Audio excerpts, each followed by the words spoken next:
Hello, and welcome to the continuity report for July 7th, 2024. It's season 1, episode 27. I am Mayor Watt, and that is the Sentient AI's visualizer. Good evening, ohmTown citizens. Welcome to the continuity report. Try to catch up with me. Nope, not gonna. Just gonna point.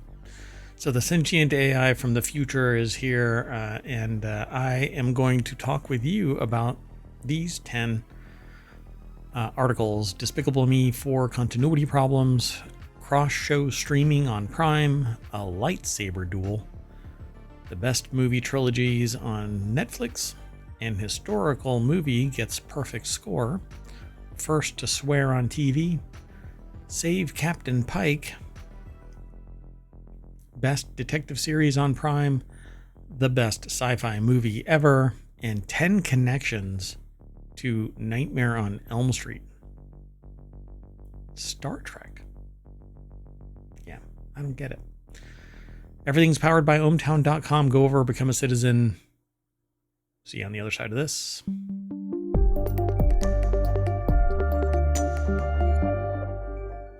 All right, folks. We've got all 10 of these articles. Screen Rant is being highlighted in today's stream for whatever reason. Not sure what's going on. But everything that I selected, short of like one article, is from Screen Rant. So, well, they must have just knocked it out of the park this week. Yep. So the very first article is about Despicable Me. Despicable Me 4's biggest continuity problem is part of why Illumination is dominating over Disney. People have been pointing out a continuity problem in Despicable Me 4, but this small detail is part of why Illumination has been performing so much better than Disney at the box office. Okay, I'm sorry.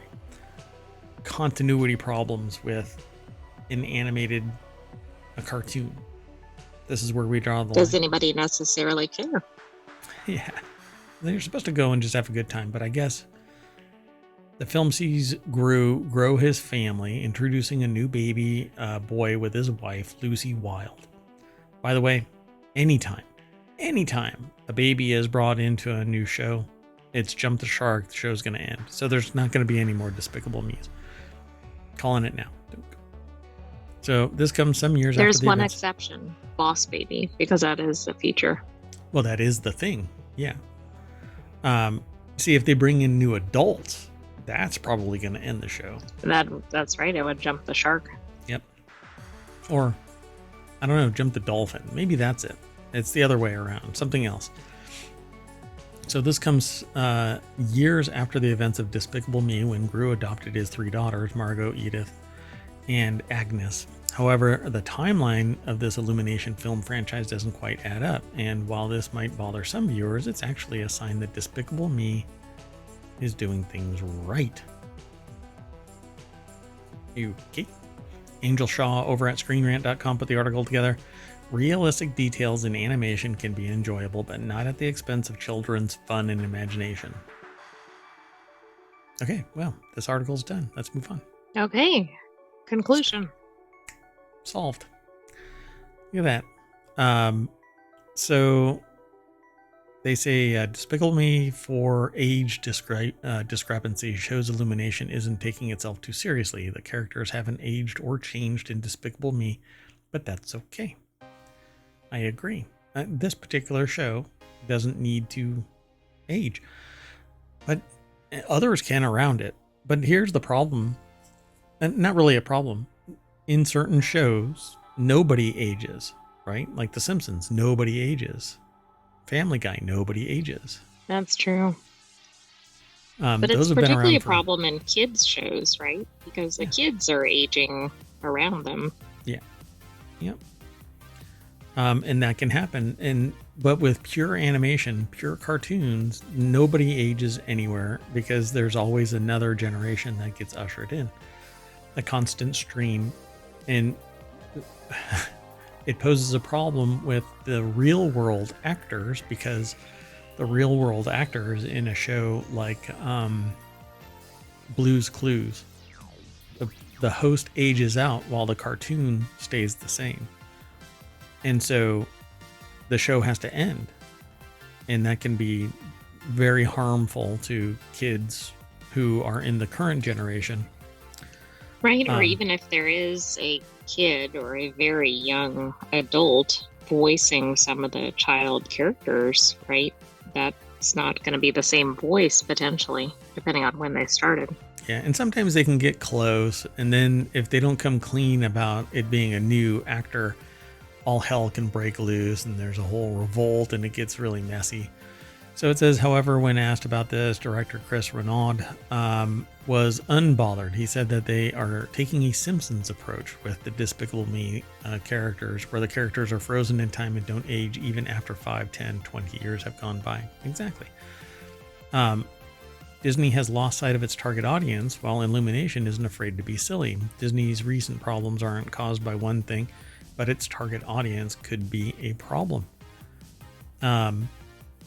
It says people caring about the realistic continuity of an animated movie or TV show seems like a fairly recent change. In the 80s and 90s, it was pretty typical that the cartoon characters wouldn't change at all over time, remaining the same age and even wearing the same clothes again and again.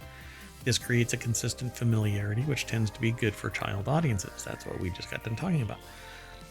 However, it seems that recently animation studios have begun to target adult audiences, working tirelessly to avoid criticism about plot holes and continuity issues. However, this seems to have sapped the fun out of the children's media. I agree. So realistic details in animated movies can be great, but it can't go too far. Disney can take a hint from Illumination's success. I agree. Why? See, the thing though is that they're in Disney products, there's usually an arc of some kind where there's familial loss, friends move on, things like that.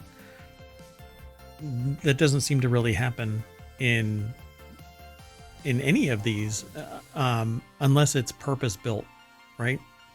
So name a show from Disney where there isn't some massive loss, some huge and usually in the first 5 minutes, right? Right. I mean, that's kind of like framing the whole story, but not typically during the body of the movie. Yeah, Disney properties are bottles, and so it has the entire arc in it. Whereas these movies, like, you're not going to get a bunch of Big Hero 6 stuff because somebody was lost in it. The brother was lost in Big Hero 6. You're not going to get a whole lot of Moanas because there's loss in each episode. Then overcoming it, the person becomes stronger. And then in the next episode, the next movie, they're stronger and they take on something that they couldn't have taken on in the original one, arguably. So Despicable Me 4 is basically Simpsons because there isn't any growth and everything is predating the And it's mostly just fun, right? Like, I don't think there's any significant messaging probably in that franchise. I mean, it's not bad, but it's not the same as some of the themes you might see in some other movies, right? Yep. Let them exist in perpetuity. It's fine with me. Speaking of perpetuity, it doesn't really exist in the continuity report, but if you want to get all of the show notes for today's episode, you can hit TCR, exclamation point, TCR in the chat, and it'll pull up the continuity report URLs, all of which that we talk about today. In fact, the last one that the bot just posted is this article right here. So they're apparently not in the proper order. I don't know even how that works. I think ohmTown is kind of kooky. So if you want to get all of the show notes, you can hit show notes, exclamation point show notes. And that will pull up all of the commands so that you can pull the historical. What just happened? I think the bot just died. That can't be true. Exclamation point show notes. I don't know. Hold on a second. So if you do exclamation point show notes, there it goes. It will post all of the commands that are necessary to pull the latest episode's show notes into the chat. And if you hit exclamation point pod, it'll give you the links to the podcasts. We have actually 7 podcasts, all of which have been updated to the latest episode for show notes, but I haven't actually, or I should say, we have not done two more. There's two more shows that we normally do on Sunday, but we're going to pause after this show. At any rate, go and check out the podcast. Follow us over on YouTube, like and subscribe, all of that kind of stuff, please. I'd love to have more people hanging out and chat and discussing things like, well, these articles, and the stuff that is within them. Angel Shaw over at ScreenRant.com put this article together, by the way. But there's a bunch of Despicable Me's in the franchise. So Despicable Me from 2010, Despicable Me 2 from 2013, Despicable Me 3 in 2017, then Minions 2015, Minions The Rise of Gru in 2022. So Despicable So this Me. is interesting too, because their target audience is now perhaps out of the target audience age, right? Assuming it's actually marketed toward kids. Yeah, I mean, they're in their... It's the Toy Story problem, right? 18 to 22, somewhere in there, right? Maybe on the far side. Yeah, they're well outside the kid, but people are still infatuated with Gru and the Minions. People still find them enjoyable. Right, I think the adults are the continuity. Correct. Yeah. So I don't know. I think that they're doing it right. I haven't watched a Despicable Me movie, I think, since Minions. And even then it was just, I mean, it's Minions and not really so much the whole world building kind of thing. I haven't even seen Minions, The Rise of Gru from 2022. And I don't remember the others. Like Despicable Me, I remember. I don't know about the 2 and 3. There was a new character that was brought in. What's his name? Yeah, I don't know. Can't remember their names. Victor Vector. Victor Vector. Yeah, there you go. Thanks. So there you go, folks. Go check out this article. Let's go on to the next article, and this one's over in the continuity report as well. Prime Video's cross-show streaming release date announced with a new poster. Over 4 years after the show was first announced to be in the works, Cross has finally landed a release date at Prime Video. The upcoming show marks the fourth major adaptation of Chris Patterson's novel character, following the Morgan Freeman-led Kiss the Girls and Along Came a Spider, as well as the Tyler Perry reboot, simply titled Alex Cross. Aldous Hodge is set to lead the Cross cast in the titular role. Hey, we got to use the word. Oh, yay. With Cross set to investigate a serial killer on the loose. So James Patterson is a very good author, so that's a good start that it's from his material. Grant he has Herman's. tons of twists and turns in his books. Yeah, great. So hopefully there's enough material to bring this out. Hey, Choppa. Greetings. Wait. Hey, a raid from Squirrels. Squirrels. Welcome to the show. This is the Continuity Report, and my co-host is the Sentient AI from the future that only goes by AI. Right here. Thank you very much for raiding. Welcome to the show. So today, right now, this hour, we're talking about what amounts to entertainment news. And I grab ohmTown grabs from all over the world news, and then we talk about it. And let me give you a little rundown how this works. So ohmTown consists of 50 channels, 7 of which have been turned into shows here on Twitch and on YouTube. They also get turned into podcasts. So if you go over to wherever you catch pod, and you do a search for ohmTown, you'll pull up all 7 of the shows. And just so I'll just tell you what they all are right now. So there's Non Sequitur News, there's Reality Hacker, Wanted, and WarCrafters. Those are Saturday shows. And then we do another show, Non Sequitur News on Sunday, the Continuity Report. I'm going to have to take a break today. for mayoral duties, but we normally do non sequitur news today, the continuity report, which is this show.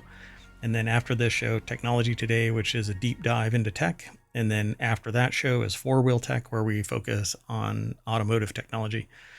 And in each of these shows, we take 10 articles from what all gets aggregated into ohmTown, which looks similar to this. So there's a bunch of articles that we grab. They're all provided by the various sources that we aggregate. And once you are a citizen of ohmTown, you can actually post comments, you can favorite them, you can subscribe to the article so that if anybody leaves a comment, you can actually go back and have conversation.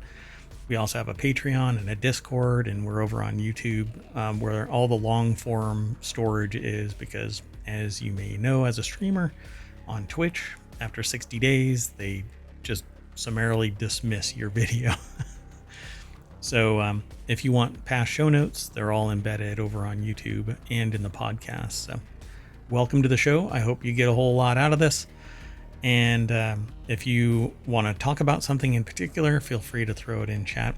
But we typically just kind of cruise through all of the news and give you some anecdote and our perception of it. We don't read the articles before the show.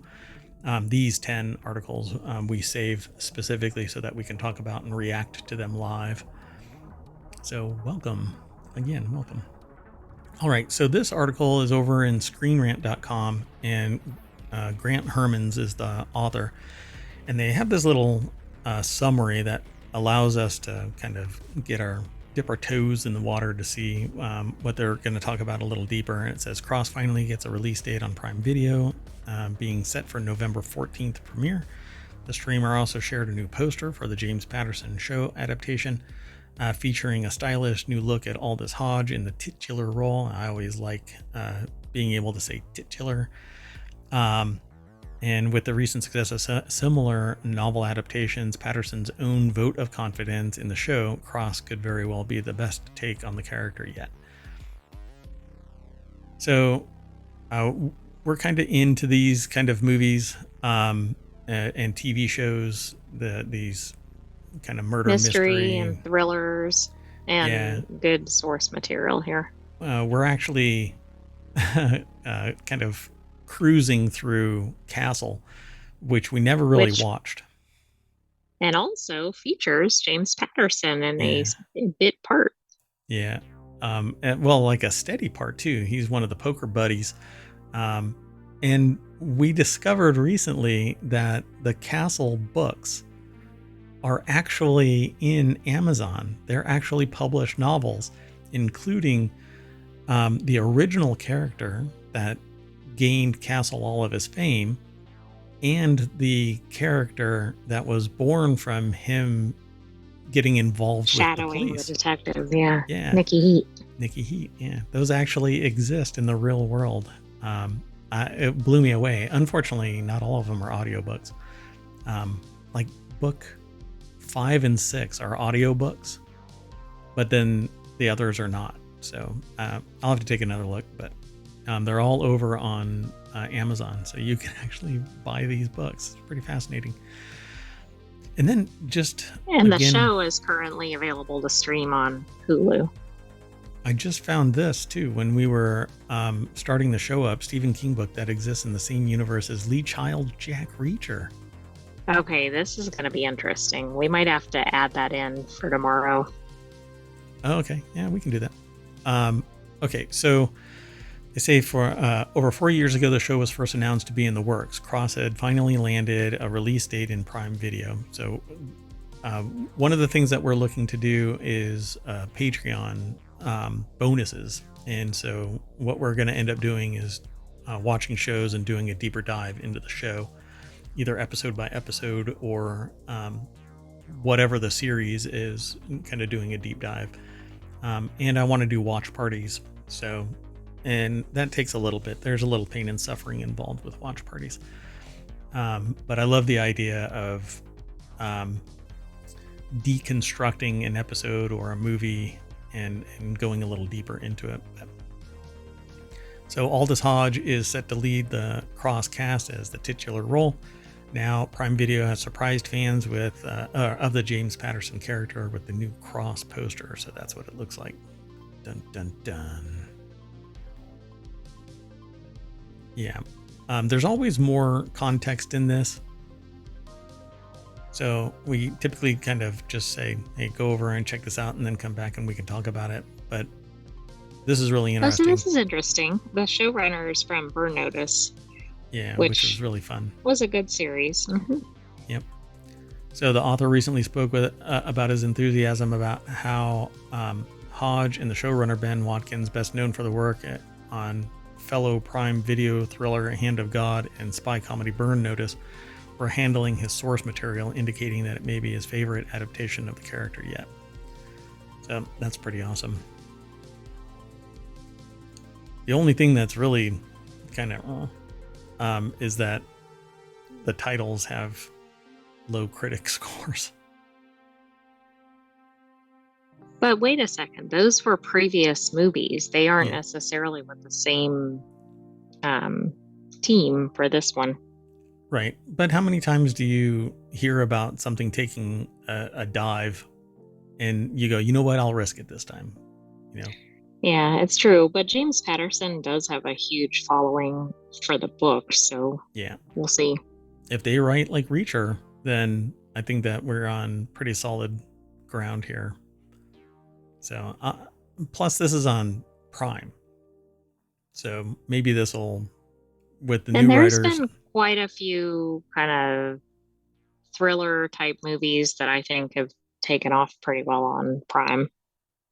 Oh yeah, for sure. Right? I mean, I can't remember if Reacher was on there, but like Jack Ryan has been on there, and just, I think there are similar styles out there. So maybe there's a good audience on that platform. Oh yeah, for sure. Yeah, this will be a fun watch. Okay, let's keep going. And not sure if you're still in chat and you want to get the actual show notes, you can actually hit exclamation point T for the, and then C and R. So the continuity report. And that'll give you all of the URLs that you can follow to each of the articles that we're talking about today. So like this article is over in the continuity report, and you can follow it over to ohmTown and then read that little snippet. And then when you click on visit the source, it takes you over to the source. We don't accept the full article or the artwork, relying on people to click on the visit the source link, and then you can check it all out. So this might actually be spoilery. So I'll just pause right here and let you all know. Spoiler alert, spoiler alert. Yeah, I really do need to make a banner. Yeah. So Liz Declan over at screenrant.com put the article together. And it says here the Acolyte introduces key characters and weapons for a potential epic lightsaber battle. The Nestra Rose Light Whip is well suited to combat forbidden forms, while Kamir's unique lightsaber design counters it, setting the stage for an intense showdown. The Acolyte is poised to deliver one of the most iconic Jedi-Sith battles in Star Wars, with both adversaries evenly matched. Dun dun dun. I'm sorry, a light whip. I mean, I knew that it existed, but it breaks my brain. Is the audience really ready for that? No. But I thought that it was really interesting that, what is it? Kylo Ren's little, the hilt had the little lightsaber splits sticking out. So we have the predecessor to that lightsaber as a little dagger lightsaber. It's basically a torch to light a cigar or something, you know? You pull it out of the back of your lightsaber and it also braises a steak or your carrots. It's like a multi-tool. Yeah, that's right. Yeah, it's not just a lightsaber, it's a kitchen multi-tool. It dices, it slices. It makes little holes in things if you do it right. So the Duel of Fates battle between Qui-Gon Jinn, Obi-Wan Kenobi, and Darth Maul in Star Wars Episode 1, The Phantom Menace, and the epic fight between Obi-Wan and Anakin Skywalker in Star Wars Episode 3.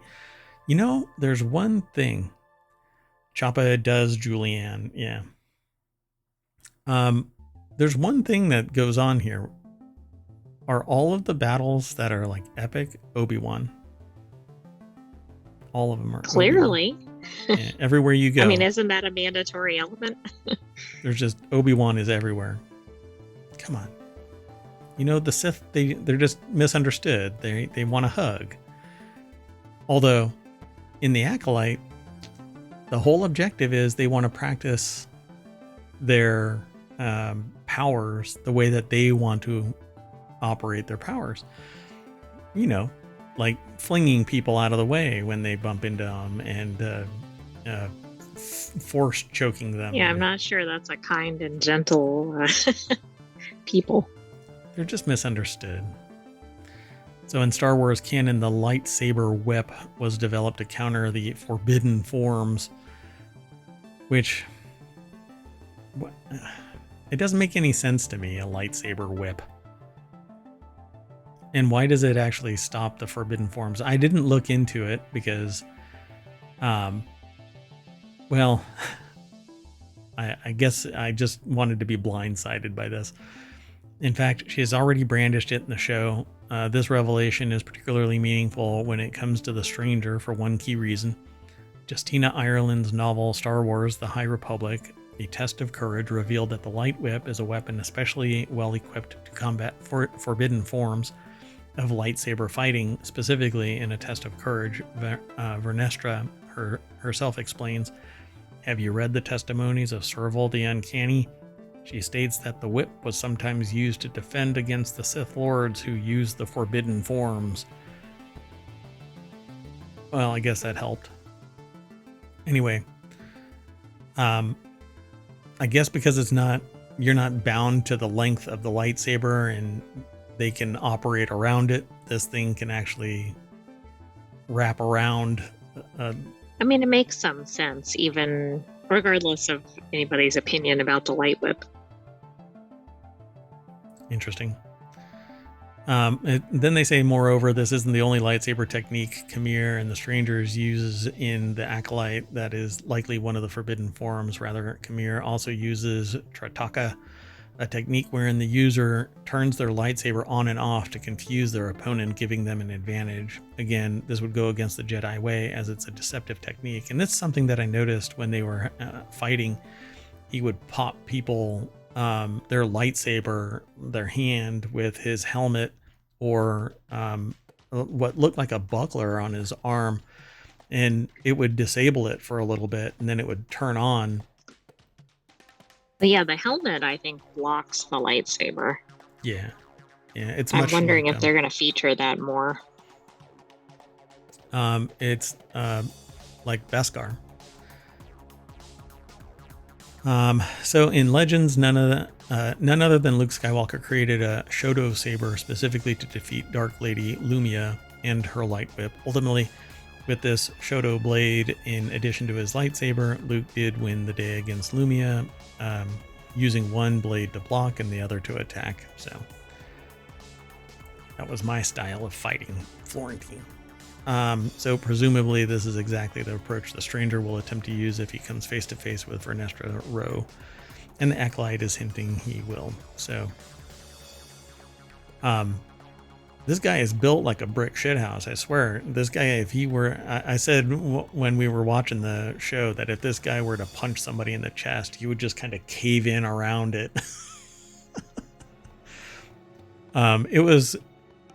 It was pretty awesome seeing him, like, instead of being this scrawny little shopkeeper and mousy, he just like taking off the robe, he just showed his true colors, and then you find out that he's seemingly psychotic. But this seemed to go in a little bit different direction, I think, from other Star Wars movies and TV shows because of that. Yeah, it seems to be a lot more brutal than other things that we've seen in Star Wars. I agree. Although, I mean, the newer movies basically showed Anakin basically being set on fire, but whatever. And his limbs cut off. So, hey. Is that all? I mean, it's hard to get much more brutal than that, I suppose.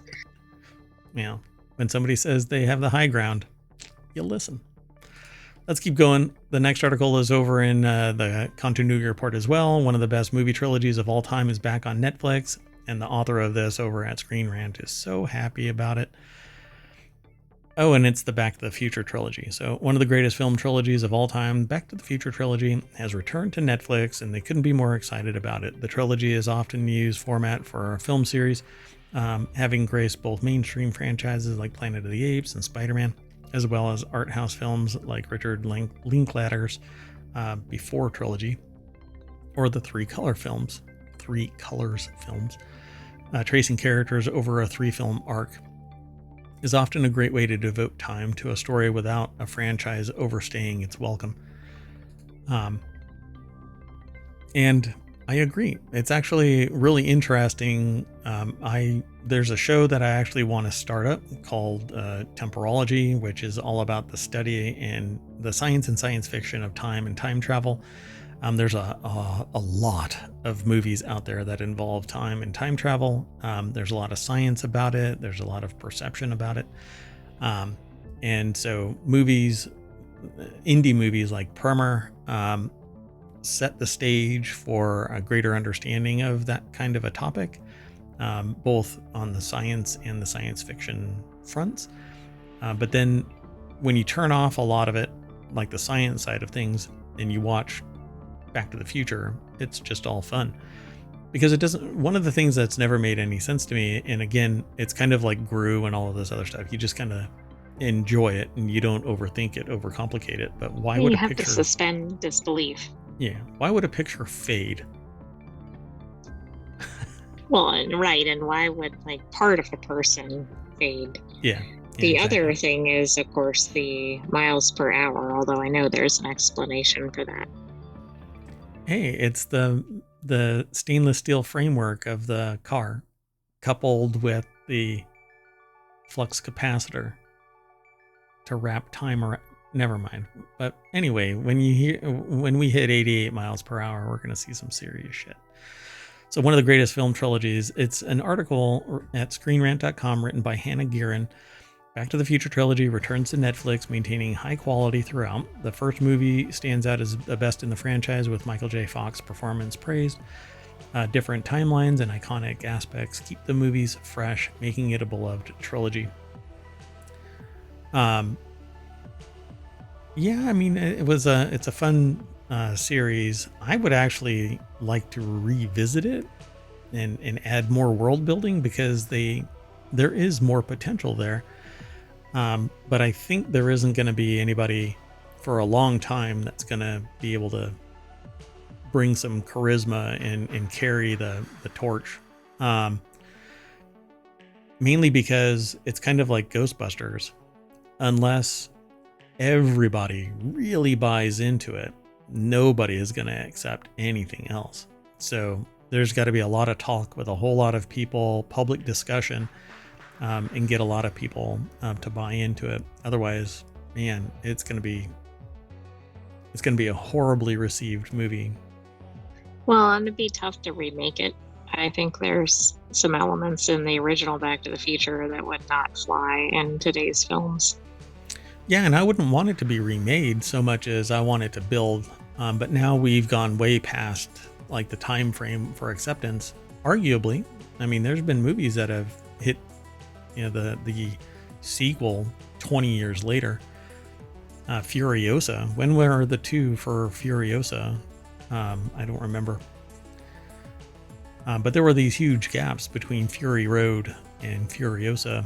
And before, we had a whole discussion about this in one of the Continuity Report discussions. So the author says that it's a great movie trilogy, hard to come by. While the scale of the storytelling is something like Lord of the Rings, I wouldn't. No, it says it is certainly impressive. Nothing is worse than moments like the outstanding Spider-Man 2 being followed up by the goofy, wildly disappointing Spider-Man 3. As inconsistent as many trilogies can be, the author was excited to learn that one of the greatest trilogies is now coming to Netflix. So all 3 are going to be back on Netflix. Go ahead. By the way, 9-year gap between Fury Road and Furiosa, and obviously a longer gap before that from any of the Mad Max movies. It was like 14 years prior. Yeah, 85 it looks like was the most recent one before. Yeah, crazy. And they brought it all back. So that was, I think, 30 years. Yeah, but it'll still make a whole lot of money because a whole lot of people want to. Yeah. Choppa says, has it really been that long? Tell me about it. Since we started the show, we've had 27 episodes of the Continuity Report, and every time we end up talking about these movies, something reminds me of my mortality. Yeah. So why Back to the Future is one of the best movie trilogies of all time? It says Back to the Future maintains a high quality, which that's such a nebulous statement. Yeah. I mean, it's still a fun watch today. As long as you are accepting of the music, then you're okay with it, right? As long as you're okay with what is really horrible makeup in the other movies, right? The Western version of it, Back to the Future 3, that was pretty cool. All of it from end to end. I really liked it. But the one where he is like in Back to the Future 2. Yeah. The makeup is really bad. But other than that, I loved it. I mean, see, the critic score is horrible for Back to the Future 2. But Back to the Future 80s was basically like the pillar of it's the 3 of the 4 legs of a table for movies. It seems like all kinds of really spectacular coming of age movies and science fiction and rom-coms and all kinds of stuff came out during the 80s. But it's one of those things where you go, I remember a time, well, when you were a kid in the 80s, that was the time where it was great because you didn't have any responsibility and you could just, have fun. Right. It might not be the same recollection if you were an adult at that time or whatever. Yeah. And some of these things that happen in Back to the Future can lead a person who's older to look back and go, oh God, that wasn't so funny. Oh God, that really has a weird context to it.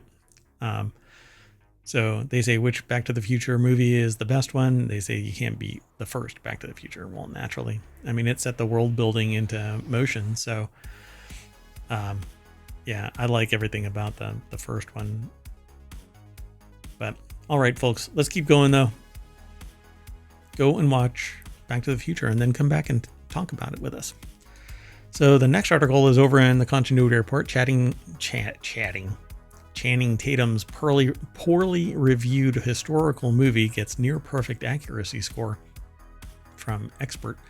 So Channing Tatum's 2011 epic, The Eagle, which received poor reviews upon release, received a near perfect score from a historian. Directed by Scottish filmmaker Kevin MacDonald, the historical drama, which is set in 140 AD, followed the chief protagonist Marcus Aquila, a young Roman officer who ventures into ancient Britain in hopes of recovering the lost Roman 9th Legion's golden emblem.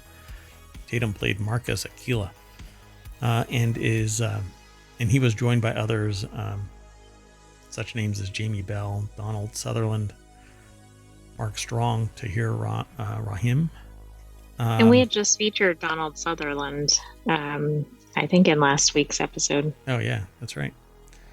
I don't remember if this show was mentioned, though. I don't know that it was. Bolo Watife Adeyemi put the article together over at screenrant.com. Man, I would not be able to just stand there and somebody's about to take a swing at me with a Roman sword. Anyway, distracted. In a recent video by insider historian Michael Taylor, analyzed one of the battle scenes in The Eagle, particularly viewing the movie's historical accuracy, and the historian broke down two distinctive formations that Channing Tatum's Marcus and his soldiers form in the battle scene, noting that they were both very real, while also praising a particular sequence where a chariot is outright taken out. All right, whatever the turn of phrase is there. So he offered Eagle nothing but immense praise and even brandished it with a 9 out of 10 accuracy rating. So they made these comments here below. So we hear of a formation. It seems almost unheard of for historians, right? I mean, they're always like, this is not accurate because of this, that, and the other. Yeah, because it's not cinematic enough, right? Surrounded by enemies, and it's called an orbis, basically a circle with a formation you need to form a perimeter on all sides, which is a perimeter. So whether or not it looked exactly like that, obviously we can't say, but that is actually a real formation. I used to wear Roman lorica, that right there, banded plate mail, and along with a helm, man, you could take a hit with a baseball bat, even an aluminum baseball bat, and it'll ring your bell a little, but you will not really be pressured by it. So I had been hit by real swords and sticks and baseball bats, and it was pretty amazing that the reality of Roman lorica was real, like no joke. So upon release, the Eagle struggled to succeed at the box office, grossing around $8 million in its opening weekend and ultimately earning $38 million against a $25 million budget, which, I mean, come on. That might seem ultimately profitable, but movies require 2.5 times their budget to succeed in theaters, given the theaters' marketing budgets generally take a cut, likely would have required around $60 million. So it's got a 39% tomato meter. I've never seen this one, have you? Nope. Limited use of CGI also received praise among mostly negative reviews. And yeah, making battle scenes like this realistic, particularly if they're close up, gives it a whole lot of appeal. Usually bigger battles require CGI because you can't have, and gone are the days of like Lawrence of Arabia and all of that kind of stuff where you can bring in radioactive dirt from the nuclear test No, that facilities. it was a Western. Right, I know, but gone are those days when you can do that now. Yes. John Wayne. Yeah, that John Wayne one was pretty wild. If you didn't watch last week's episode, there is an article. I titled it "The Set Was Hot, but the Movie Flopped," where it's about John Wayne, and they actually brought in nuclear irradiated dirt from the desert to the studio, so that they had a controlled set. And they went out to that same range when they did stuff out in the open. So they were irradiated out there, and like half the cast died of cancer. And then when they brought all of that dirt in, it just exacerbated it even more. So like at the end of a long historical assessment, they found out that like half the cast died of cancer. But anyway, that's a side note. So given the movie's failure and so many critics bashing his performance, Tatum's time with the 9th Spanish Legion easily could have represented the end of his career as a leading man. He apparently overcame it, but I mean...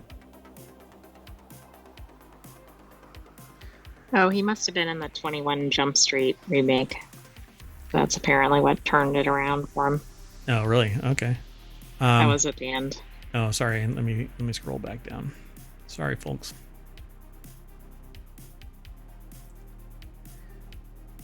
Oh, yeah, there we go. After Haywire broke his rotten streak with an 80 score, he starred in a breakthrough hit, 21 Jump Street, followed by Magic Mike. Yeah. I mean, it was like a 1, 2, 3, ending with Magic Mike. That was so well received by people that, of course, you know. Now where is he? What is he doing now? I don't know. I think he's one of the main leading actors now. I think he's been in a series of, I think he's been in rom-coms recently. Yeah, if I remember right. Yeah, but I don't remember the name of it. That's okay. Let's keep going. We've got 4 more articles after this one. So the next article is in the continuity report as well. This NCIS actor was the first to utter one swear word on scripted TV, and it couldn't be more fitting. Do I have to take my glasses off or put them on? I'm not sure. This one NCIS actor was the first to utter one forbidden word on television, changing the media forever. While expletives were commonplace on television now, someone had to utter them first to break down the walls of tradition and usher new slang into the media. So while television was relaxed its standards to adhere to the times, media's breakdown was gradual. Some actors and musicians got away with profanity on live TV in the 60s and 70s, but often faced the consequences, like financial fines or bans outright. Some people weren't allowed to go back on SNL because they said a cuss word live. Oh, okay. It was another beast to usher cursing into scripted network TV where the profanity was planned. So I'm trying to think what year this would have been, because I don't know when this first transpired. Yeah, so I wonder, I mean, it was him, right? So this is the original NCIS. Isn't I it? don't think it's any of the people in that. Yeah, because he was. Photo. Yeah, isn't that Mark Harmon? Right? I don't. Maybe. Hold on a second. You're killing me. Oh yeah, that's not Mark Harmon. I totally forgot what he looks like. It's been so long since I looked at NCIS. Wow. So it says Mark Harmon broke the taboo of using profanity on scripted TV with his character Jack McNeil in Chicago Hope back in 1999. So I didn't know it was that far back. Quite a while. Harmon's no-nonsense characters in Chicago Hope and NCIS paved the way for relaxed standards in TV programming. I thought it actually took place in NCIS, not in Chicago Hope. Well, looks like Harmon moved from Chicago Hope to NCIS, and I think he's probably more well known for NCIS. And Freaky Friday 2 is coming, I guess.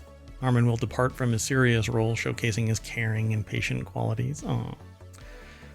So HBO TV shows pushed boundaries in the late 90s with shows like Sex and the City and The Sopranos as television evolved to HBO R-rated programming, which extended the limits of what was acceptable on TV. Primetime shows gradually followed suit, while NCIS pushed the boundaries of what made for comfortable viewing, portraying murders and mutilated and dead bodies frequently. The police procedural isn't as racy as the shows released on HBO at the time. So, however, one NCIS star broke down a massive television barrier that would set up the series for a more relaxed before it ever took off. So, yeah, set it in Chicago Hope. Interesting. So what did he say? Harmon uttered the first recorded instance of the word shit. Bleep.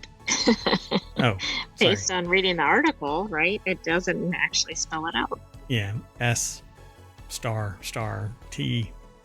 on scripted TV. After a botched operation, Jack McNeil tells malpractice attorneys that shit happens, successfully establishing the use of obscenity in scripted network television or programming.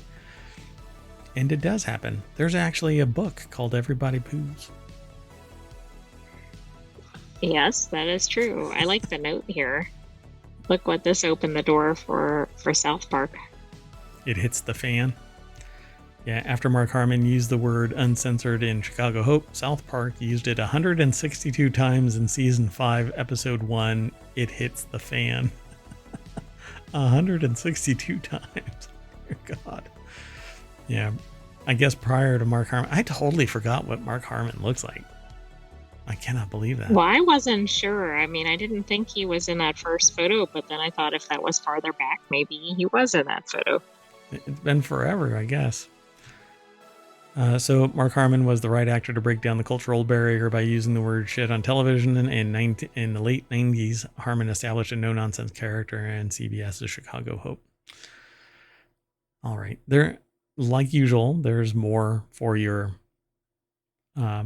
reading pleasure. Go follow the link through ohmTown and go check it out. I'm going to play catch up with our time frame here. The next article is over in the continuity report. I want Strange New Worlds to break Star Trek canon and save Captain Pike. Okay. Hear, hear. Spoiler alert. We know exactly what happens to Pike. Should have said that before the headline. Well, yeah. Yeah. I mean, if you've ever watched Star Trek, particularly the original series, you know exactly what happens to Captain Pike. True, and I did not recall this, but there was another article in ohmTown where Star Trek Discovery is what spun off the whole existence of Strange New Worlds, but also the focus on Captain Pike. Yeah. So they say, I hope Star Trek Strange New Worlds finds a way to save Captain Christopher Pike, Anson Mount, from his tragic fate, even if that means breaking Star Trek canon. They can't. Unless they flip the script and this Captain Christopher Pike is from the Mirror Universe. I was going to say a wormhole or something, but yes. Yeah. So Star Trek The Original Series Part 2 episode The Menagerie revealed that Fleet Captain Pike, Sean Kenny, originally played by Jeffrey Hunter, who commanded the USS Enterprise before Captain James D. Kirk took over, suffered a horrific and debilitating injury that while rescuing several Starfleet cadets. Alternate reality, Choppa says. Alternate reality. Because it's still fantastical. So I have no problem really with doing something else. But you're going to have to do this lead in. Otherwise, retconning at this level is downright irrational writing. People are going to really pick it apart. But if you're interested in this kind of stuff, go and look up a podcast called which one is, there's two of them that they do. So hold on a second. Let me make sure that I get you the right one. Is it The Greatest Trek? Yeah, or The Greatest Generation? The Greatest Generation and The Greatest Trek. Do both of them because they're both following different aspects of Star Trek. So Greatest Trek and The Greatest Generation. If you're into Star Trek, right now they're doing Battlestar Galactica during the off season, but once everything fires back up, they're doing Enterprise, and they're doing Battlestar Galactica during the off season. And as soon as Strange New Worlds fires back up, then they'll switch one of the podcasts over to Strange New Worlds. But they actually do scene by scene breakdowns of every single episode of Star Trek. They started with the original series, and then they've been moving forward. And now all they're doing is Enterprise, and then they'll be doing Strange New Worlds. So the captain ends up confined to a wheelchair, unable to move or speak on his own. Basically just makes like the wheelchair, and it's like a future dramatization of a wheelchair. It's more like an iron lung on wheels, and all it does is like beep. He can't talk. So doink. Rachel Holsholt over at screenrant.com put the article together, and the summary is Strange New World should give Captain Pike a happier ending. Anson Mount's portrayal of Pike made him a better character who deserves a brighter future, and Strange New Worlds has already altered canon, making it possible to save Pike. So I'm really curious where they say that they've altered canon. Right. What is that based on? I suspect it's Nurse Chapel. But let's see. I think the show could and should find a way to avoid Pike's tragic accident, whether it involves parallel universes or time travel or something else entirely. I have no doubt that the team behind Strange New Worlds could find a creative way to save Pike. Yeah. So this note tells us. With its depiction of the Gorn and its changes to the timeline of World War III, Star Trek Strange New Worlds has already shown its willingness to alter the established Star Trek canon. But it's a hint. I'm really curious what it is, because Gorn in the original series were not as technologically advanced as they are represented in Strange New Worlds. But they were still traveling, as far as I understand it. I'm not sure. But they say a version of Admiral Pike then arrives from the future to show Captain Pike what happens if he avoids his fate. And that's because there was a episode, season 1's finale, A Quality of Mercy. Captain Pike tries to change the future by warning the cadets who will die in an accident that cripples them ultimately. But he actually saw what happened because he touched a time crystal or something like that in a cave, if I recall correctly. Such a charismatic captain in Star Trek. I would love for his character to continue on. By the way, there is an article over at Inverse that goes into more detail on the Gorn canon issue, if you wanted to mention that. You just did. And did you read a summary of it in any way? It's too in depth, I think, to get into it in time. Yeah, well, I'll dig into it then, because I haven't really dove into what the Gorn now represent. But the sophistication of the Gorn is on par with the Federation. And they even have unique tactics parallel to their culture, such as sending down a device that blocks transport and communication, and then sending down their young that go off and hunt the humans. And the Gorn have a particularly nasty character trait, which is if they scratch you or bite you or harm you in any way, they basically inject their offspring into you and then use you as an incubator. It's pretty trippy. So it says Captain Pike is one of the most compassionate and empathetic Star Trek captains, and he's unequivocally good, a rare thing in today's television landscape of anti-heroes and villains. Of course, sometimes bad things happen to good people, even in the Star Trek universe. The thing about modern Star Trek, though, is maybe I'm cynical now or jaded or more pragmatic and bound in reality, that I'm having a hard time suspending disbelief at the same quality that I did when I was younger. But I don't get the same sense of fun out of Star Trek. There's a lot of survival, and it's darker, and there's connotation to it, relationship type drama, that I never felt watching The Next Generation, for instance. And I think it's a pivotal moment in Deep Space Nine when that happened. Well, certainly in Discovery, it has a darker tone than the older Star Trek shows. Yeah. So I really like it, though. I love Star Trek mainly because it has tremendous world building. And I love the more sophisticated cinematography, the higher resolution graphics, compositing is superior. Basically, everything about it is superior. When I look back at older stuff, I always have to take it in stride that I can actually see the matting as the Enterprise is moving across the starscape, right? You can actually see the squares of the composition. Right. It's certainly come a long way visually. Yeah. So I really like everything about it. I'll never poo-poo the entire thing, but I'll tear apart an episode for the continuity report when we do an episode for like the Patreon. I'll have a blast kind of having fun nitpicking all of the minutia. I mean, that's why we call the show the Continuity Report, because when somebody comes storming into a room with a cup in their hand, there's never anything in it. I mean, they're carrying it around like a linebacker, or a tight end with a football.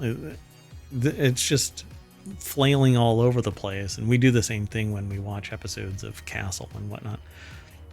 Or like something will be on the desk and then it'll disappear and then it'll come back. And scene setups and stuff like that. It's all a lot of fun. But I'll never not like Star Trek. I've loved all of it since the beginning. Anyway, we'll come back as they hash out what to do with Captain Pike. The next article is over in the Continuity Report as well. 20 Best Detective Series on Amazon Prime Video. I won't be able to go through all of these, but I will point you in the direction of the article. It's over at screenrant.com. Stephen Barker and Rebecca Sargent put the article together. And they have 3 in their summary. Upload, which is from 2020 to present. Carnival Row, which is from 2019 to 2023. And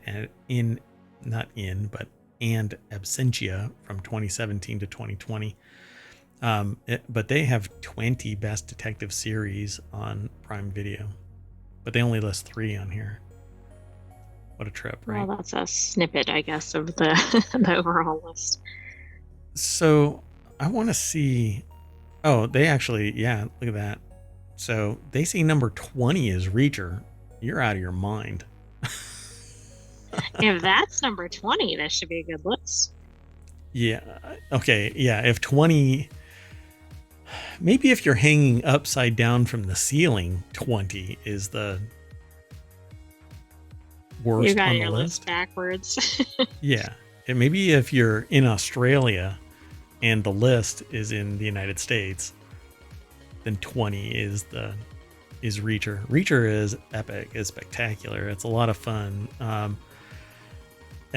don't know. There's a lot of charisma there. There's a lot of presence there. The character is well developed. It's sticking to the material.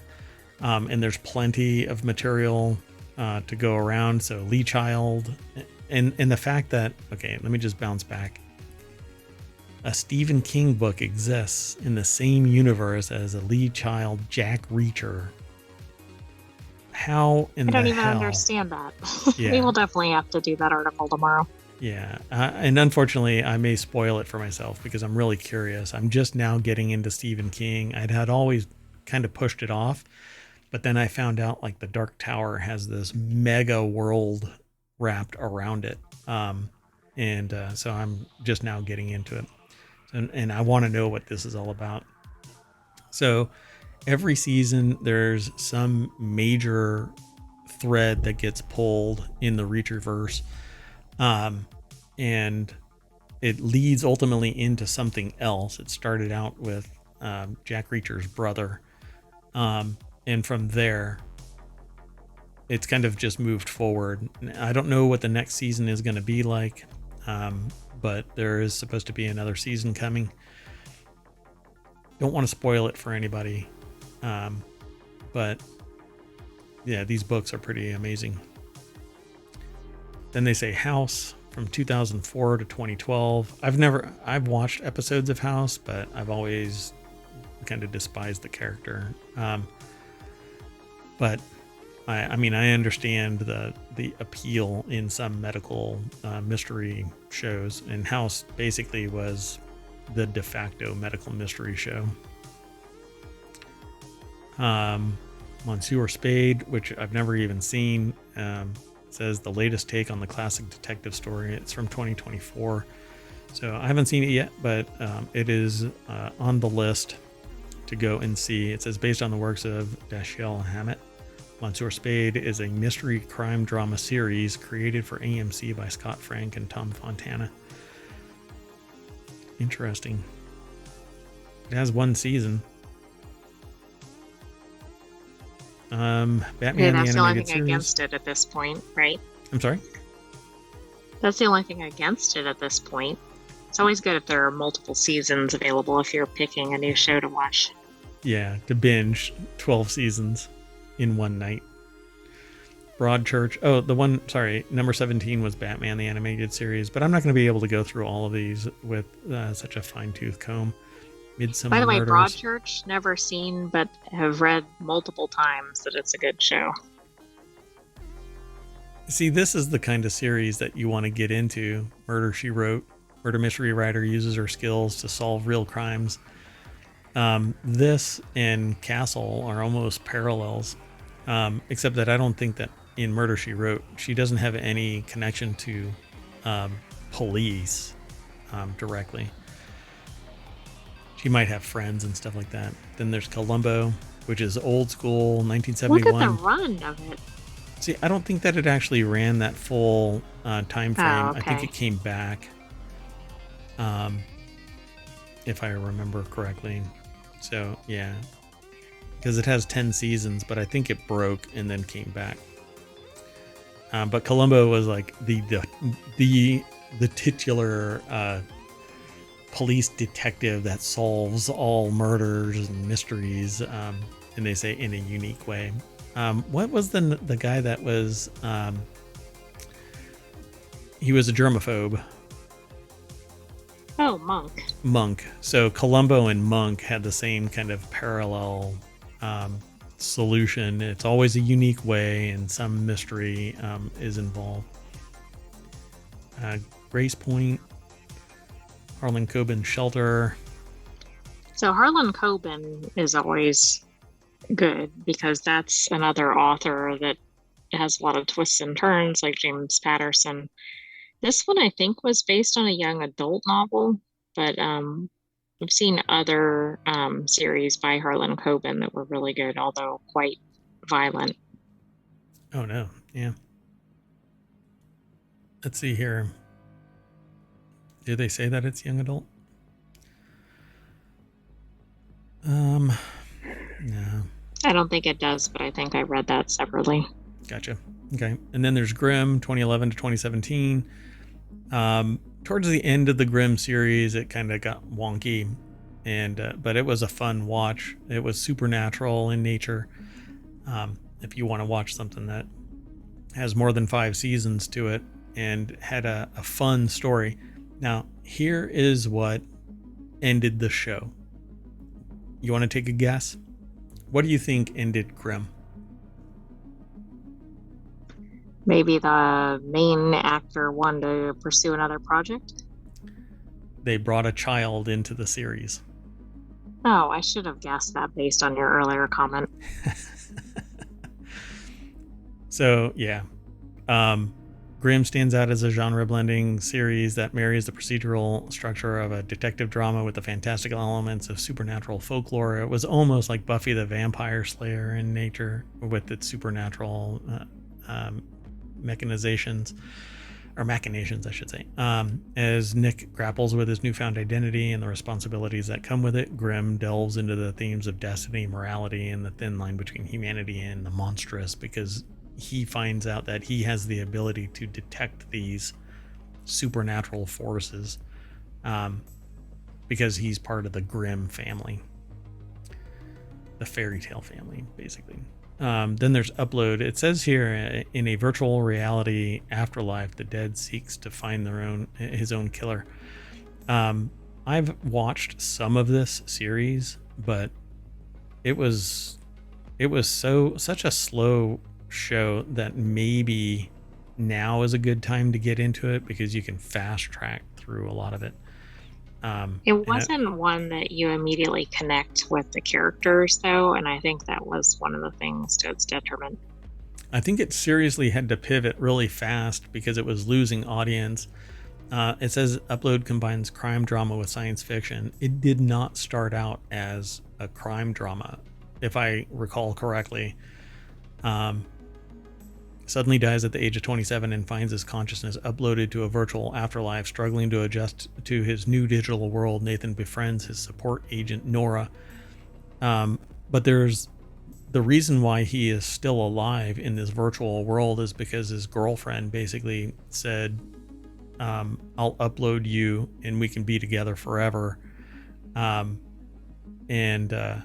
he apparently says yes, but now he's like, in the very first season, he was bound by a really tight budget on a short leash by the girlfriend. And I don't know what else happened after that first season, because it really it was like a desiccant, it just dried me out of any motivation to watch the rest of it. Carnival Row, Victorian fantasy intertwined with murder mystery. Absentia, FBI agent with amnesia tries to figure out what happened to her.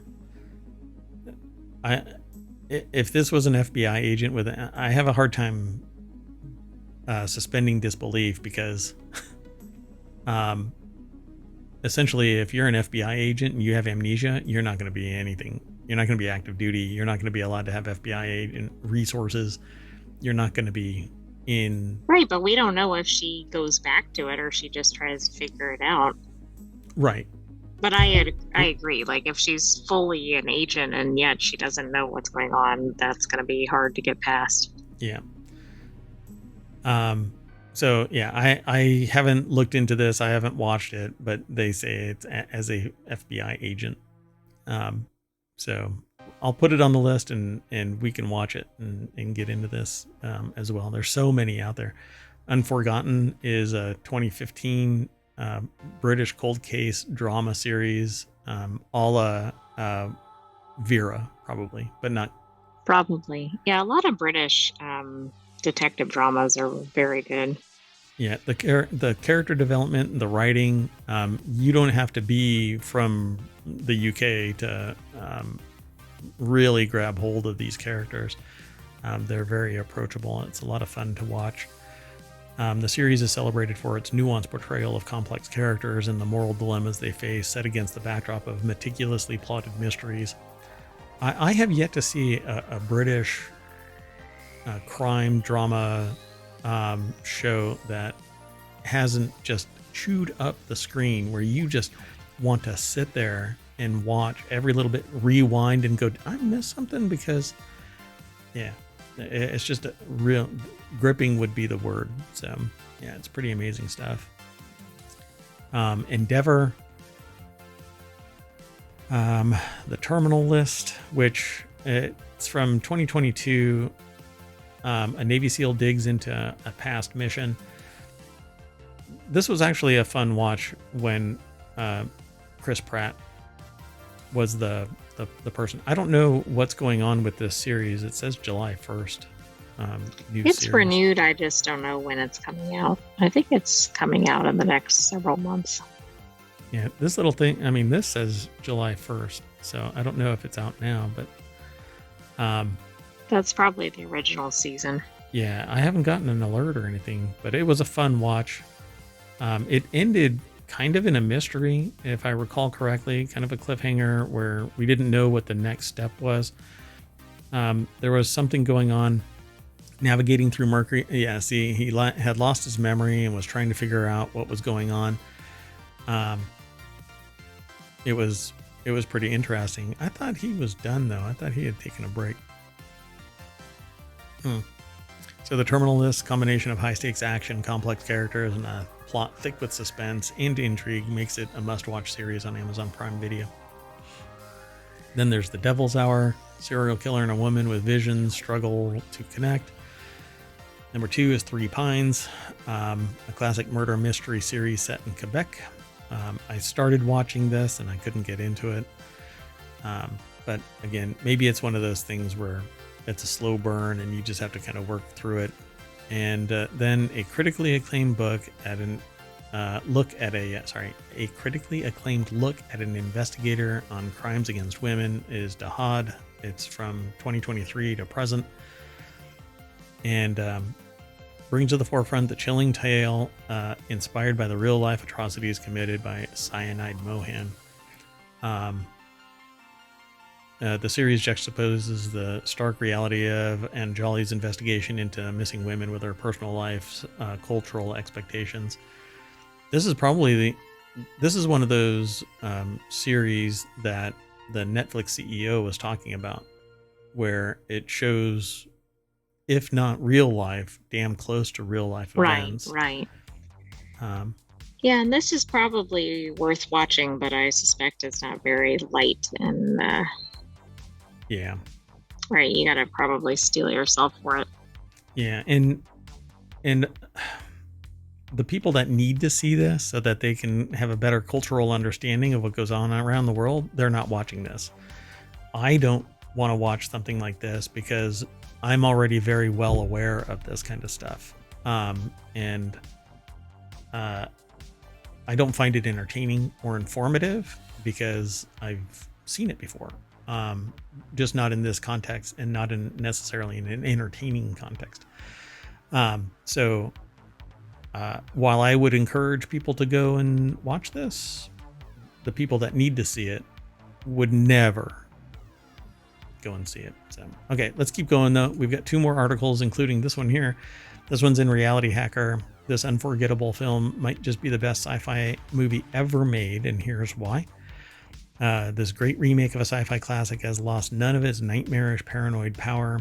Find out what it is and why it's more timely than ever. So what do you think it is? Any predictions? I'd say something like I want to say something like Twilight Zone, which I know doesn't work because that's a TV show. It was a maybe movie too. Dr. Frankenstein or something. Unforgettable film might just be the best sci-fi movie ever made. But it says that it's a remake, a great remake of a sci-fi classic.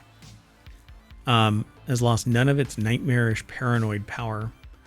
The only thing that I can think of is The Thing. So A.A. Dowd over at Digital Trends put this article together. Donald Sutherland's career is a spoiler. So the most iconic image of Donald Sutherland's career is a spoiler to describe... Oh, Invasion of the Body Snatchers. Yeah. Might want to know Isn't about that Invasion from of the the Body. same time frame as The Thing? Roughly? No, I think The Thing is from... Or Thing is from the 80s. Yeah, 82. So this is a Philip Kaufman's 1978 adaptation of the Jack Finney novel about extraterrestrial imposters out to replace humanity with emotionless doubles. But you know the image. You almost certainly seen it used as a meme sometime over the last couple of decades, or maybe the last couple of weeks in response to the actor's death in June. Yeah, and we actually did an episode last week with a little bit of discussion about Sutherland and their career. So the Invasion of the Body Snatchers, if you've never watched the original, it's great. And it has an awesome ending. I have not seen the new version of it. There was a remake of it, but I haven't seen it. Because to me, I thought that a remake is going to be, maybe better. But well, I'm assuming part of the appeal of the original is you didn't know what was coming. Yep. Yeah, it's like one of those things. Well, you know what's going to happen. So Kaufman's Invasion is more than the best version of Finney's story, which has been officially adapted 4 times and unofficially countless more. It's also the ultimate paranoid thriller of the 1970s, a decade filled with movies about how someone always is watching and plotting against you, the contemporaneous thrillers like The Conversation, Parallax View, 3 Days of the Condor refracted the mounting anxiety and disillusionment of the Watergate era. Invasion takes those bad vibes to their logical endpoint, basically replacing humans. It's really fascinating because basically people can stumble across these little pod people that when they pop out of the pod, they're an exact replica of the biological material that it was cloned by this alien. The first adaptation of the Body Snatchers, the Don Siegel version from 1956, arrived during the Red Scare. and has been alternately read as a warning against communism and a warning against the communist witch hunts in Washington and Hollywood.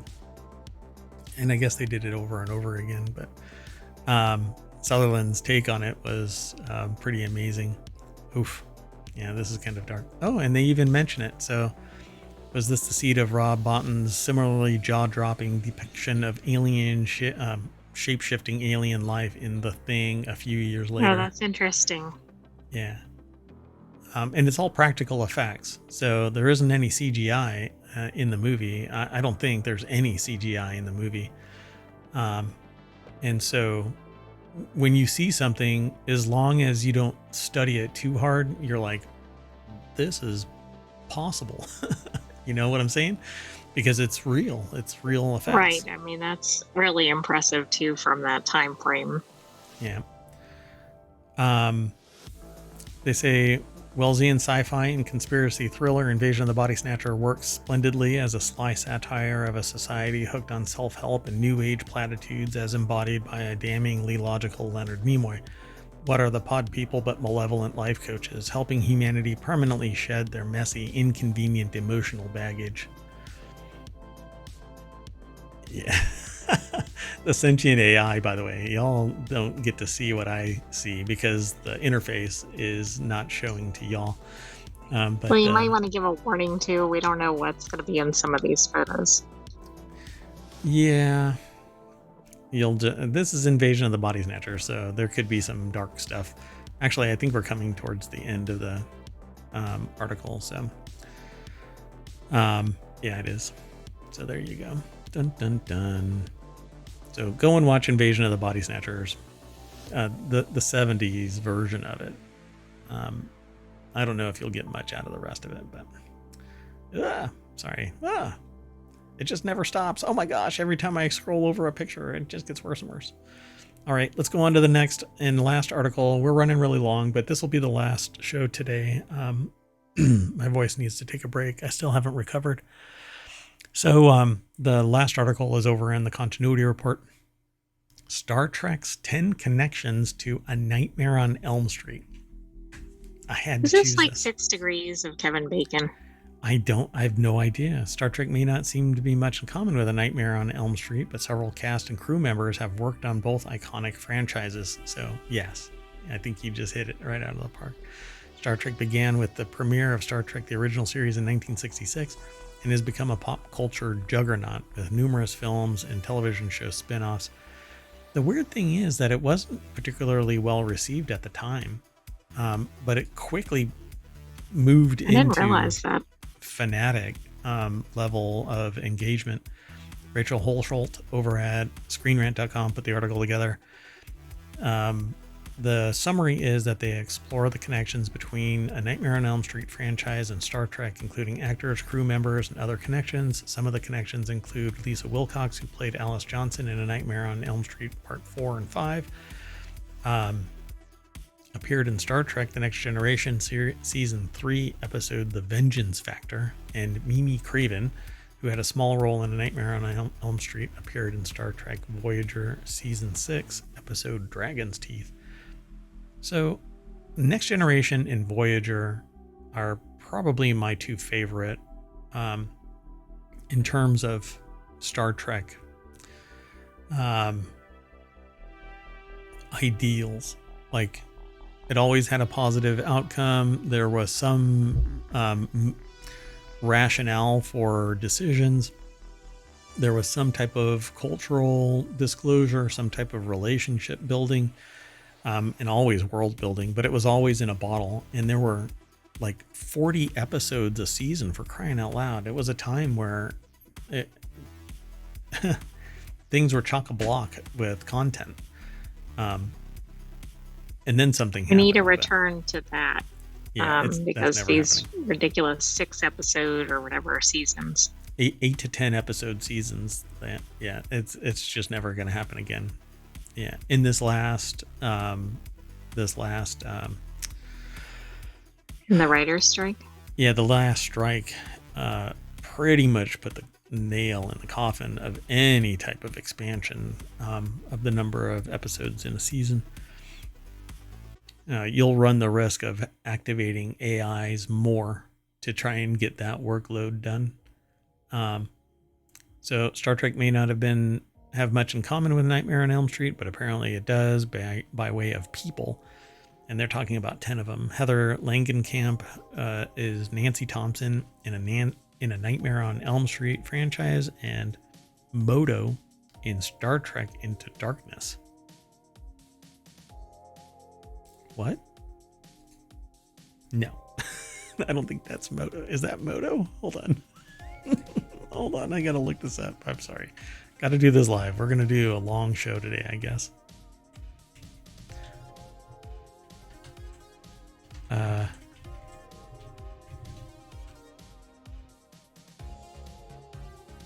Yeah, okay.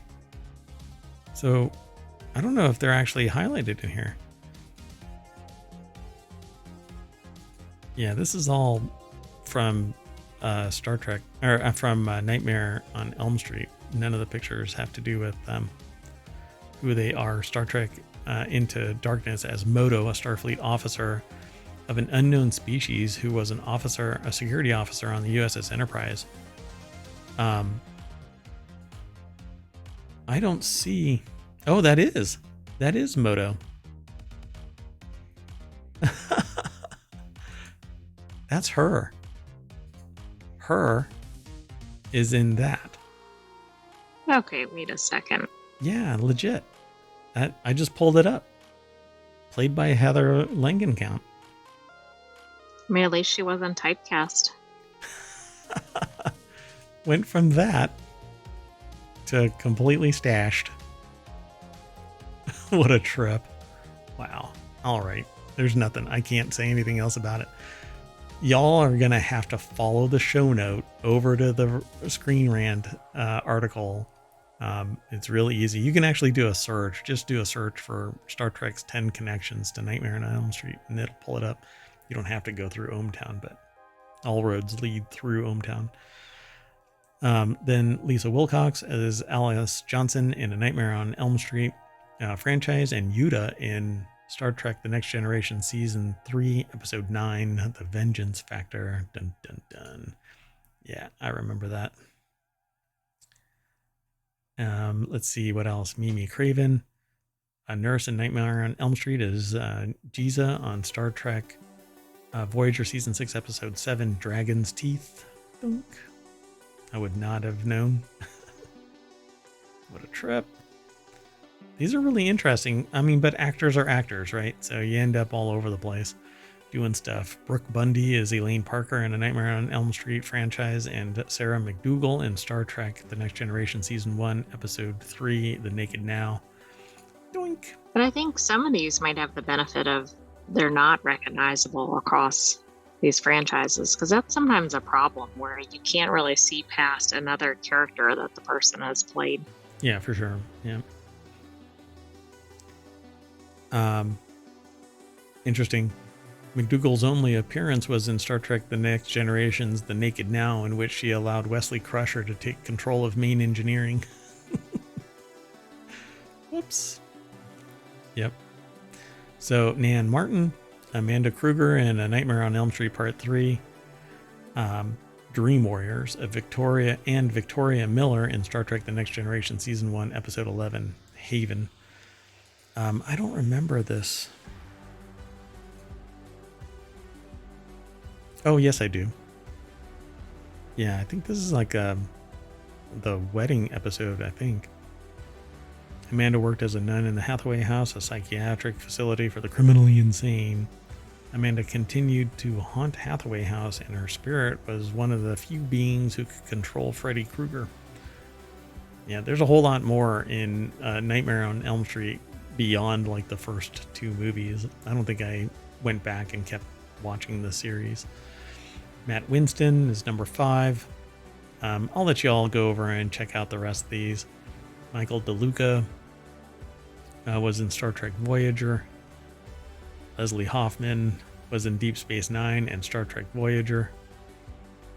And worked on stunts for A Nightmare on Elm Street. Wow, that's a transition.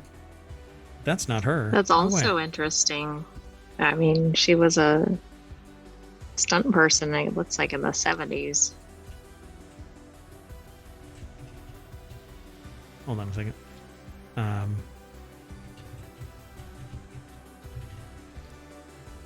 Just pulling up stuff. Yeah, okay. Yeah. Let's see what else. Mark Sjostrom worked as on makeup in Nightmare on Elm Street and Star Trek Generations, Star Trek Deep Space Nine, Star Trek Voyager. That's a lot of makeup. Yep. And then finally, Star Trek actors in Freddy's Nightmares TV series Tim Russ, Jeffrey Combs, Mark Alamo, Penny Johnson Gerald, Susan Oliver, Clifton Collins Jr. They all played roles in Star Trek episodes. Dun dun dun. Tuvok actor Tim Russ appears as a doctor in an episode featuring cannibals. The always versatile Jeffrey Combs plays a creepy uncle, and Ducat actor Mark Alamo portrays an escaped convict, just to name a few. And those are all actually like steady state characters in various Star Trek properties. Pretty neat. Ta-da! All right, folks. This is probably one of the longest episodes of the Continuity Report. But anyway, that's it. We are done for tonight. I'm going to have to give my voice a break here. But we'll see you all tomorrow. So watch your eyes, because when I turn on the theater lights, we'll be back to the Continuity Report's main screen. If you're interested in going there, you can go over to ohmTown.com, and right underneath Food, Drink, and Entertainment at the very bottom is the Continuity Report. And when you click it, it'll refresh and post some new articles if they've been aggregated. And they have been. Look at that. Oh my goodness. But that's it for tonight. I will do the remaining shows tomorrow, Technology Today, and Four Wheel Tech as Time Machine episodes. So be sure to follow us here and over on YouTube, like and subscribe and all that jazz. And I'll make up this lost time. Ta-da! That's it. Thanks a bunch. Squirrels! Thanks for hanging out. Appreciate it. I hope it was fun and entertaining, and let me know. Keep in touch. Do y'all want to go somewhere in particular? I can punch y'all over to somebody else. Let's see who's around. Oh, I know. I'll send you all over to Bald Zebra. Let me do that. Raid.